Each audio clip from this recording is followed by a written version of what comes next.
Halo,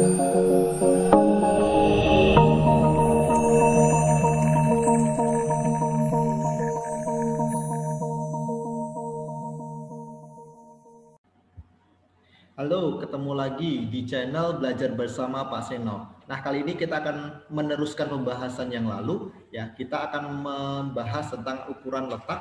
Kali ini kita akan membahas tentang ukuran letak untuk data berkelompok. Oke, nah ukuran letak adalah suatu ukuran yang didasarkan pada letak pada suatu distribusi data.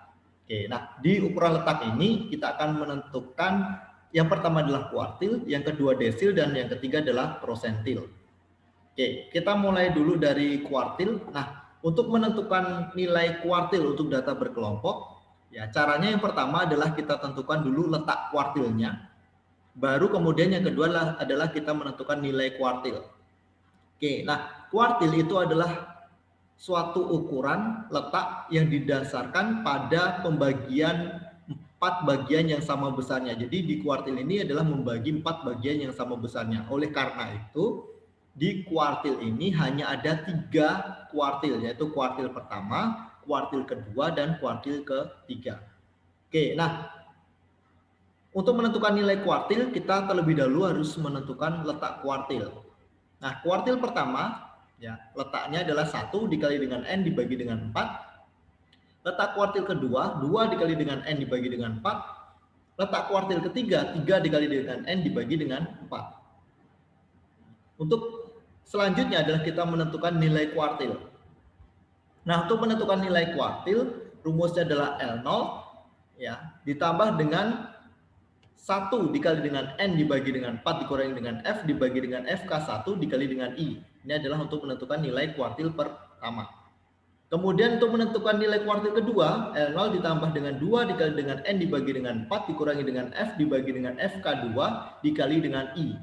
Nah, untuk menentukan nilai kuartil ketiga, L0 ditambah dengan 3 dikali dengan N dibagi dengan 4 dikurangi dengan F dibagi dengan FK3 dikali dengan I.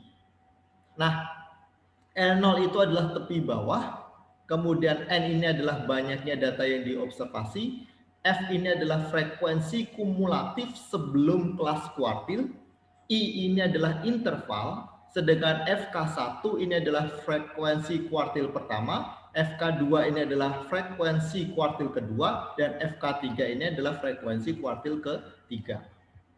Nah, untuk contohnya, ya, kita akan contohkan, misalkan di sini ada 87 keluarga penyewa rumah tahun 2014. Nah, kita disuruh untuk menentukan nilai kuartil pertama, nilai kuartil kedua, dan nilai kuartil ketiga. Oke, kita akan menentukan dulu nilai kuartil pertama. Nah, untuk menentukan nilai kuartil pertama, maka kita tentukan letak kuartil pertama. Nah, letak kuartil pertama, 1 dikali dengan N dibagi dengan 4. Ya, 1 dikali dengan N dibagi dengan 4. N itu adalah banyaknya data yang kita observasi.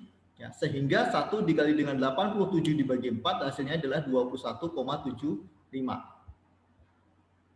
Oke. Nah, kemudian setelah kita menentukan letak kuartil pertama 21,75, nah letaknya di mana? Apakah di kelas pertama, kelas kedua, kelas ketiga, atau kelas terakhir? Nah, untuk menentukannya, maka kita memerlukan bantuan frekuensi kumulatif kurang dari. Caranya adalah kita masukkan di kelas pertama adalah angka yang kelas frekuensi pertama, 9. Kemudian di kelas kedua, kita jumlahkan dengan frekuensi kedua, 9 ditambah dengan 11, 20. 20 ditambah 14, 34. 34 ditambah 20, 54. 54 ditambah dengan 1569 dan 69 ditambah dengan 1887.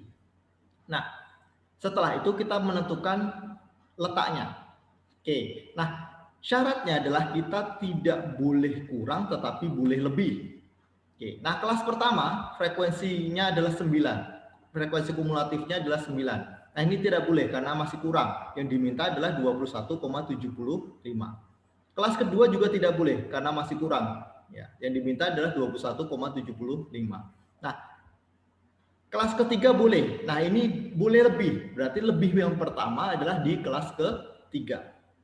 Sehingga letak kuartil pertama itu ada di kelas ketiga. Nah, setelah kita menentukan letak kuartil pertama, maka kita menentukan nilai kuartil pertama. Nah, untuk menentukan nilai kuartil pertama, ya kita masukkan rumusnya adalah R0 ditambah dengan 1 dikali dengan N dibagi dengan 4 dikurangi dengan F dibagi dengan FK1 dikali dengan I. Oke, kuartil pertama, ya tepi bawahnya, ingat tepi bawah itu adalah batas bawah dikurangi dengan 0,5. Sehingga hasilnya ada 79,5. Oke, 1 dikali dengan N dibagi 4 tadi sudah dapat 21,75. Oke, kemudian F ini adalah frekuensi kumulatif sebelum kelas kuartil. Karena sebelum kelas kuartil, ya ini frekuensi kumulatifnya 34, ini kuartil pertama letaknya di sini. Nah, sebelum kelas kuartil berarti di 20. Sehingga dikurangi dengan 20 dibagi dengan frekuensi kuartil pertama. Frekuensi kuartil pertama adalah 14. Kemudian dikali dengan interval. Nah, interval ini adalah batas atas dikurangi dengan batas bawah ditambah dengan 1. Oke, sehingga hasilnya adalah 20. Sehingga setelah kita hitung, ya, hasilnya adalah 82. Nah, ini cara untuk menentukan nilai kuartil pertama. Kemudian kita lanjutkan, kita tentukan nilai kuartil kedua. Langkahnya sama, yaitu kita tentukan letaknya terlebih dahulu. 2 dikali dengan N dibagi dengan 4.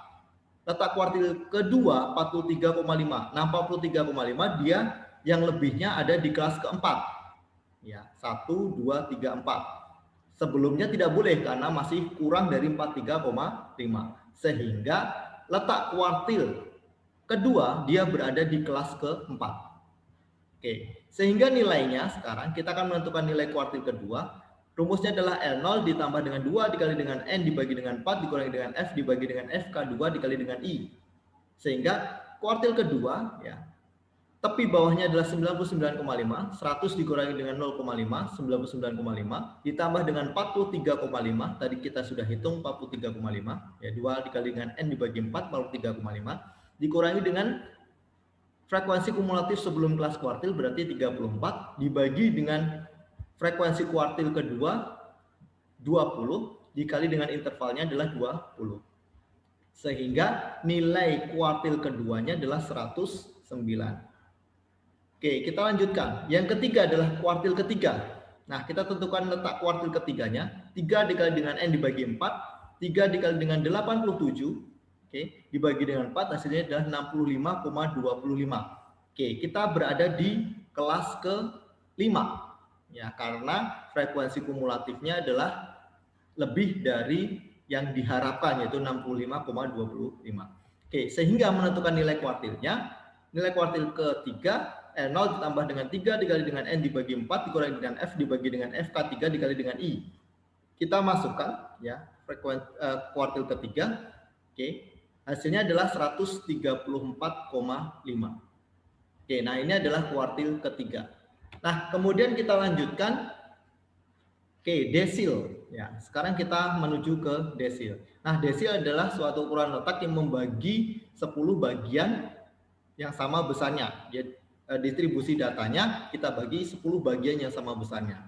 Sama seperti kuartil tadi, ya, untuk menentukannya adalah kita harus menentukan letaknya terlebih dahulu baru menentukan nilainya. Oke. Perbedaannya hanyalah kalau kuartil tadi dibagi dengan 4, sedangkan desil dibagi dengan 10. Oke, nah ini untuk menentukan letak desil pertama, 1 dikali dengan N dibagi dengan 10, desil kelima, 5 dikali dengan N dibagi dengan 10, dan desil ke-9, 9 dikali dengan N dibagi dengan 10. Untuk menentukan nilainya juga sama, ya. Tetapi perbedaannya adalah dibagi dengan 10. Oke. Desil pertama L0 ditambah dengan 1 dikali dengan N dibagi 10 dikurangi dengan F dibagi I dengan F D1 dikali dengan I. Desil kelima L0 ditambah dengan 5 dikali dengan N dibagi dengan 10 dikurangi dengan F dibagi dengan F D5 dikali dengan I. Desil ke-9 L0 ditambah dengan 9 dikali dengan N dibagi dengan 10 dikurangi dengan F dibagi dengan F D9 dikali dengan I. Oke, nah untuk menentukannya, ya, kita cari saja desil ke-9. Misalkan kita cari desil ke-9 contohnya. Oke, nah untuk menentukan desil ke-9 berarti kita tentukan letak desil ke-9. 9 dikali dengan N dibagi dengan 10. Ya, 9 dikali dengan 87 dibagi 10 hasilnya 78,3. Oke, nah sehingga menentukan nilai desil ke-9, ya, L0 ditambah dengan 9 dikali dengan N dibagi dengan 10 dikurangi dengan F dibagi dengan F D9 dikali dengan I, ya 139,5 dia berada di kelas yang terakhir, ya kelas ke-6. Oke, sehingga 139,5 ditambah dengan 78,3 dikurangi dengan 69 frekuensi kumulatif sebelum kelas desil, ya. Oke, sebelum kelas desil. Oke. Nah, kemudian dibagi dengan 18, ya. Frekuensi kelas desil dikali dengan interval 20. Sehingga nilai desil ke-9-nya adalah 149,83. Oke, yang terakhir adalah prosentil. Nah, sama ya, di prosentil ini ya hanya perbedaannya dengan kuartil dan desil tadi. Nah, di prosentil ini dibagi dengan 100. Oke, sehingga letak prosentil pertama 1 dikali dengan N dibagi 100, prosentil ke-50 50 dikali dengan N dibagi 100, dan prosentil ke-99 99 dikali dengan N dibagi dengan 100. Nah, untuk menentukan nilainya juga sama, hanya perbedaannya dibagi dengan 100 di sini. Ya, rumusnya sama. Oke, nah contoh, ya kita disuruh untuk menentukan prosentil ke-50. Nah, untuk menentukan prosentil ke-50, ya kita tentukan dulu letaknya. 50 dikali dengan N dibagi dengan 100, ya. Jadi 50 dikali dengan 87 dibagi 100, hasilnya 43,5. Nah, ini berarti dia berada di kelas keempat. Kenapa? Karena yang lebih dari yang diharapkan adalah berada di kelas keempat. Oke, sehingga nilai prosentil ke-50 ya hasilnya kita masukkan, hasilnya adalah 109. Nah, ini cara untuk mencari ukuran letak untuk data berkelompok. Ya, terima kasih.